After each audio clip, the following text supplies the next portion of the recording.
Assalamualaikum warahmatullahi wabarakatuh. Om Swastiastu, Namo Buddhaya, Salam. Selamat siang Busam lovers, sahabat Busam yang ada di Samarinda dan sekitarnya. Saat ini saya sedang berada di kantor sekretariat tim penggerak PKK Kota Samarinda. Nah, PKK Kota Samarinda ini seperti kita ketahui sejauh ini selama ini memang dia bergerak di bidang pemberdayaan perempuan, gitu ya, pemberdayaan perempuan yang otomatis dengan adanya pemberdayaan perempuan ini memang penguat atau pendukung terbesar atas terlaksananya sebuah ketahanan keluarga, gitu ya, Bunda ya. Dan telah hadir saat ini bersama kita Ketua Tim Penggerak PKK Kota Samarinda, yaitu Ibu Rinda Wahyuni Harun. Kalau saya biasa menyapa Yunda ya, iya. Karena memang beliau ini kalau kita tahu latar belakang beliau memang sebenarnya ada aktivisnya juga ya, dulu pernah menjadi aktivis juga begitu. Nah, bagi Busam lovers yang memang selama ini belum mengenal siapa Ibu Rinda, mungkin karena selama ini pergantian dari tubuh pimpinan itu memang baru gitu di Samarinda, dan mungkin ada yang belum kenal, ada yang belum tahu siapa sih Ibu Rinda Wahyuni. Nah, ini karena bertepatan dengan momentum Hari Kartini, sengaja Busam TV hadir ke sekretariat PKK Kota Samarinda untuk mengulik lebih jauh sejauh mana pergerakan-pergerakan Ibu Rinda Wahyuni secara pribadi sebagai Ketua Tim Penggerak PKK sekaligus sebagai seorang istri Wali Kota Samarinda, yaitu Bapak Adi Harun. Selamat siang Ibu Rinda. Siang. Assalamualaikum warahmatullahi wabarakatuh. Waalaikumsalam warahmatullahi wabarakatuh. Sehat Ibu? Sehat, alhamdulillah. Dan untuk teman-teman Busam lover ketahui bahwa Ibu ini tadi baru datang dari Safari Ramadan ya, Bu ya. Dan memang luar biasa kegiatan beliau selaku Ketua PKK Kota Samarinda ini nyaris hari-hari dipenuhi dengan kegiatan sosial seperti itu. Jadi memang sudah rutin beliau melakukan, kalau Safari Ramadan ini jadwalnya sampai kapan Ibu? Sampai tanggal 4 Mei. Sampai tanggal 4 Mei. Oke. Nah Ibu, kita kan sekarang momennya kita berbicara Hari Kartini ya. Ada yang bilang bahwa sebenarnya suami istri itu ibarat kata itu bisa dibilang senyawa atau sejiwa seperti itu.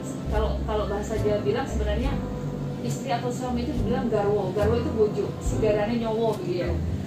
Artinya apa yang dirasakan oleh suami atau kesedihan atau kesulitan yang dirasakan suami, otomatis itu akan dirasakan oleh seorang istri. Dan demikian pula sebaliknya, kesedihan atau sukacita seorang istri akan menjadi sukacita atau rasa yang sama oleh suami seperti itu. Nah, Ibu, selama ini kalau kita lihat kan ada pepatah bijak gitu ya. Di balik kesuksesan besar seorang laki-laki itu pasti ada istri yang hebat di belakangnya seperti itu. Dan demikian pula sebaliknya, di balik kesuksesan karir seorang istri pasti ada laki-laki hebat di belakangnya gitu. Artinya kan tidak mungkin seorang suami istri itu mencapai kesuksesan dan prestasi kerja yang tinggi tanpa peran suami atau istri itu sendiri. Nah, bagaimana sih Bu kalau Ibu bisa menjelaskan selama ini peran Ibu dalam memotivasi Bapak gitu ya? Kan sejauh ini kita tahu bahwa Bapak itu kan politikus gitu. Kita tahu lah bagaimana kehidupan politikus itu yang dinamikanya luar biasa, naik turun seperti itu, dan tidak mudah untuk menjalani lakon seperti itu. Nah, selama ini peran Ibu sendiri sejauh apa sebagai istri seorang Bapak Adi Harun? Mungkin itu dulu. Ya. Makasih Mbak Yuni. Kalau dibilang di balik kesuksesan seorang suami ada seorang istri yang hebat ya. Saya tidak pernah merasa diri saya hebat Mbak Yuni, karena bagi saya yang hebat tetap adalah suami saya. Cuma wajib dan wajar bagi seorang istri untuk selalu memotivasi suami, mendukung apapun itu asal bentuknya positif untuk artinya untuk anak dan istri, dan juga untuk dirinya sendiri. Mengapa tidak? seperti itu. Jadi Pak Andi itu memang beliau itu orang pekerja lapangan, tidak betah duduk di balik meja. Jadi itu yang saya kenal dengan beliau waktu saya jadi aktivis mahasiswa. Saya aktivis mahasiswa Ikatan Mahasiswa Muhammadiyah, beliau juga aktivis Ikatan Mahasiswa Muhammadiyah. Kami bertemu di organisasi, tidak. Beliau di Universitas Veteran Makassar, saya di Unmul. Jadi mungkin karena itu sama-sama organisatoris, jadi saling bisa memahami bahwa kesibukan seorang politikus seperti beliau seperti ini, seperti itu. Ya. Jadi artinya memang sudah membangun komitmen bersama ya Bu ya, Iya, sebelum hidup bersama, bahwa dunia masing-masing saling mendukung, apapun konsekuensinya. Iya, gitu ya. betul. Oke. Jadi kalau menurut Ibu sendiri sejauh ini artinya apakah ada pengaruh gitu ya, ibaratnya kan kita berkeluarga itu ada juga gonjang ganjingnya, tidak selalu lurus, harmonisasinya itu juga kadang-kadang ada kendala-kendala yang seperti itu biasalah biasa. Bagaimana menyikapi misalnya ada hal-hal itu tadi perselisihan di rumah tangga agar tidak ngefek kepada prestasi pekerjaan beliau gitu. Ini kan luar biasa kalau kita sebagai istri, apalagi public figure begitu, mensupport supaya bapak tetap nih ya, gitu, tidak berpengaruh. Alhamdulillah 25 tahun perkawinan kami, yang namanya gonjang ganjing pasti ada dalam rumah tangga. Tidak ada yang datar-datar saja. Rasanya kalau datar-datar ya tidak berseni. Karena bagi saya rumah tangga itu seni. Ada masanya kami juga bertengkar, tapi itu tadi tidak pernah pertengkaran itu sampai membawa bapak istilahnya mengganggu kinerja beliau. Karena kami berusaha menyelesaikan masalah kami dan jangan sampai juga anak-anak dengar apa segala. Saya juga berusaha membuat beliau selalu happy agar beliau juga enjoy melaksanakan aktivitas beliau. Banyaknya sih jarang juga sih, karena mungkin bapak pendiam, saya suka bercanda, saya yang ceriwis, sehingga malah mungkin beliau kangen kalau misalnya saya nggak ribut nggak apa, malah bingung. Ini ada apa nih? Apa uang belanja habis kayak ini kalau dia seperti itu kalau bapak. Jadi ya begitu Mbak. Artinya artinya tetap profesional, tapi ya seperti itu. Bu, selama ini apa sih Bu, kan mungkin yang membuat gini, kita biasanya kalau sebagai istri itu kan bapak itu atau suami itu punya kebiasaan yang lekat Bu ya, yang mungkin hal-hal yang selama ini bapak nggak bisa apa ya, kalau nggak ibu yang melakukan atau apa gitu, kebiasaan bapak apa Bu yang unik yang mungkin selama ini masih dibawa-bawa sama bapak gitu? Kebiasaan bapak ya, beliau suka pakai sarung. Apa aja pakai sarung. Kadang hadapin tamu, teman-teman yang istilahnya sudah akrab, sudah ini, beliau selalu pakai sarung. Nah itu kadang-kadang saya selalu ingatkan, kayak orang sunatan aja Bang, kadang begitu saya ingatkan beliau. Dan itu memang sudah kebiasaan beliau ya, seperti itu. Terus mungkin tidak ada sih, bapak cukup membaur begitu menikah dengan saya. Kebiasaan beliau yang ini sudah ada masakan ibu ya. Kalau masalah masakan bapak memang nggak bisa. Jadi harus masakan ibu misalnya gitu. Kalau masalah masakan saya memang bapak tidak bisa. Bapak selalu mesti makan masakan saya. Sekarang saja beliau jadi wali kota, kadang nelpon, Mah, Dek, tantangannya sudah. Beliau minta kirimnya masakan dari rumah. Jadi menu apa itu Bu biasanya bapak? Palu mara, ikan enggak, beliau suka layang yang kecil-kecil, terus ikan tongkol putih, beliau suka kakap. Dan bapak itu enggak bisa Mbak Yuni kalau misalnya makan di luar, paling beliau hanya menghormati saja, tetap balik ke rumah. Bahkan kalau yang saya kadang-kadang bikin gemes itu, menghadiri undangan perkawinan atau undangan apapun, tidak makan, cuma kadang-kadang makan kue atau apa, tetap aja pulang ke rumah mesti makan. Jadi nggak ada waktu bagi saya untuk stop tidak memasak. Ini pemirsa ya, bagaimana wujud ketergantungan seorang suami terhadap istri, terutama tergantung terhadap masakannya. Iya betul. Baik Bu, jadi Bu, kalau mau kita kerucutkan ya, kira-kira faktor apa yang perlu diperhatikan oleh seorang suami maupun seorang istri untuk sama-sama mencapai kesuksesan gitu, kesuksesan dalam rumah tangga maupun berkarir itu tadi? Kalau kami, saya dengan Bapak sebelumnya sudah berkomitmen. Pas saya melahirkan anak pertama, beliau bilang, "Dek, saya mau setelah saya berhasil, saya punya pekerjaan yang istilahnya cukup buat menghidupin kamu sama anak-anak, kamu di rumah, tolong jaga anak-anak,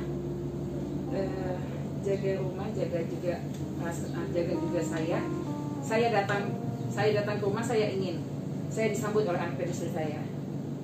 Nah, itu. Jadi kalau Bapak sudah di rumah, saya berusaha untuk membuat beliau enjoy, buat beliau senang, happy. Karena apa? Beliau kan sudah terlalu capek di luar, terlalu sibuk beraktivitas. Artinya itu kebutuhan psikologis yang Psikologis, memang harus ya. disiapkan, Iya, baik betul. dari suami maupun istri, Iya. gitu ya Bu ya. Mungkin mohon maaf Bu, setelah itu kan namanya penunjang mungkin ada pengalaman dulu ya Bu ya. Ibu mungkin bisa sekedar share sedikit bagaimana pengalaman dulu sebelum Bapak menjabat di DPRD misalnya, itu kan karir Bapak seperti apa gitu. Adakah mesti kisah-kisah yang unik Bu? Atau misalnya sebelum Bapak duduk seperti sekarang ini, dulu pernah apa gitu, pernah menjadi apa, pernah bekerja sebagai apa, seperti itu. Jadi kami ini merintis semuanya dari bawah. Bapak itu sebelum menjadi anggota DPR, beliau adalah seorang guru. Ngajar di mana dulu Bu? Di MTS Sulaiman Yasin. Iya, matematika. Waktu itu beliau belajar matematika. Tahun kira-kira tahun? 9697. Oke, siap. Iya, 9697. Jadi beliau dulu juga jualan beras bulog itu dulu ada beras bulog. Beliau ambil dari teman-teman kantor, teman-teman yang ini, beliau angkat sendiri dengan motor bututnya itu. Beliau jual beras bulog itu. Karena kan penghasilan guru honor itu berapa sih? Dengan tanggungan istri dan anak satu yang masih menyusu. Anak saya yang pertama itu menyusu sampai menyusu ASI, juga dibantu dengan susu botol. Karena air ASI saya kan tidak mencukupi. Jadi seperti itu. Ya. Baru beliau setelah itu 98, ya. 99 coba keberuntungan ya, di provinsi ya, seperti itu ya Bu ya, dari saat reformasi itu ya. Saya PAN dah waktu itu ya. Iya, Masuk PAN dari PAN. Oke. Oke Bu, mungkin bisa sedikit dijelaskan Bu, hal-hal apa saja sih Bu yang sudah Ibu lakukan selama ini untuk memotivasi Bapak sebagai dari seorang istri begitu, hal-hal yang mungkin hari-hari keseharian Ibu lakukan untuk beliau. Saya itu kalau saat Bapak bangun tidur, tidak lupa saya pasti siapkan air putih hangat, karena beliau itu mengurangi konsumsi yang manis, kopi atau teh. Jadi setiap pagi tuh bangun tidur tuh pasti harus ada air putih hangat. Karena beliau itu tidak biasa sarapan pagi, jadi mau tidak mau saya mesti menunjang aktivitas beliau dengan vitamin. Jadi pagi itu sudah harus diminum vitamin. Dan kebiasaan Bapak, setiap kali beliau melangkahkan kaki keluar dari pintu, entah itu mau bekerja atau mau berjalan, saya wajib mencium tangan beliau. Seperti itu. Jadi saya pernah kena ini juga, orang pernah kena gejala COVID. Saya pernah ini alumni COVID kata orang ya. Saya bilang enggak, saya nggak mau cium tangan abang, karena saya kayaknya saya ini kena ini terpapar. Enggak mau beliau, tetap enggak boleh, dia bilang tetap harus salim. Karena mungkin sudah jadi kebiasaan, dan beliau juga merasa itu adalah salah satu motivasi beliau dari istri. Iya, artinya inilah juga dari istri saya seperti itu, dan itu sudah jadi kebiasaan, Mbak. Dan biarpun saya sudah dalam keadaan tidur, pasti itu dibangunkan Salim. Jadi sudah melekat di diri beliau. Itu Mbak Yuni. Selama ini kan ibu sudah merasa safe begitu ya sebagai seorang ibu rumah tangga sejati yang memang tidak bergerak, ya artinya mengurus rumah tangga, duren seperti itu. Nah kemudian begitu bapak menjabat sebagai wali kota, tiba-tiba ibu harus drastis gitu, kegiatan ibu ini full kan, mau nggak mau backup bapak begitu, termasuk kegiatan di PKK ini yang memang secara rutin hampir setiap hari ada. Nah bagaimana Bu menyikapi itu? Alhamdulillah, saya ini memang benar-benar ibu rumah tangga sejati, Mbak Yuni. Tidak ada aktivitas saya yang berhubungan dengan organisasi ataupun kegiatan-kegiatan istilahnya yang sifatnya mengikat. Ya seperti biasa ibu rumah tangga biasa. Arisan iya, ada komunitas arisan saya. Selebihnya ya dengan anak-anak. Ada pesan-pesan yang ingin ibu sampaikan kepada masyarakat tentang untuk para perempuan, baik itu yang berkarir maupun ibu rumah tangga. Pesan saya, ini kan momen Hari Kartini. Yang namanya Kartini itu bagi saya semua perempuan adalah Kartini. Tapi kita hargai perjuangan Kartini di mana beliau ingin mengangkat perempuan setara dengan laki-laki. Alhamdulillah di zaman modern ini perempuan sudah setara bahkan dalam pendidikan, karir, dan juga kreativitasnya. Sekarang cuma yang saya ingin pesankan, sesibuk-sibuk apapun, sehebat-hebat apapun perempuan, tetap juga harus ingat kodratnya sebagai perempuan. Artinya dia sukses berkarir, juga sukses sebagai istri maupun sebagai ibu dari anak-anak. Ya seperti itu. Artinya ingatlah kembali ke kodrat itu juga. Ya, seperti itu. Nah, Busam Lovers kita dengarkan tadi dari pesan Ibu Andi Harun, Ibu Rinda Harun, bahwasanya perempuan itu sehebat apapun dia akan tetap harus mengingat kodratnya sebagai suami, sebagai istri, sekaligus sebagai ibu dari anak-anaknya. Artinya jangan sampai kesuksesan karir itu membuat ketimpangan di salah satu sisi rumah tangga gitu. Kalau semua bisa sejalan secara beriringan, why not? Itulah perempuan hebat yang sesungguhnya gitu ya Bu ya. Dan mungkin terima kasih atas perhatian Busam Lovers, sahabat Busam semuanya, dan mudah-mudahan selalu sukses, khususnya buat perempuan-perempuan hebat atau buat perempuan, semua perempuan dimanapun, apapun, berkarir sebagai apapun, mudah-mudahan selalu menjadi perempuan yang kuat. Dan satu hal, jangan pernah menyerah atau jangan pernah berkata sulit atau mundur untuk sesuatu yang kau anggap sulit. Mungkin seperti itu ya Bu ya. Pasti bisa. Ya, pasti saya bisa. Oh. Baik, saya akhiri sekian. Wassalamualaikum warahmatullahi wabarakatuh.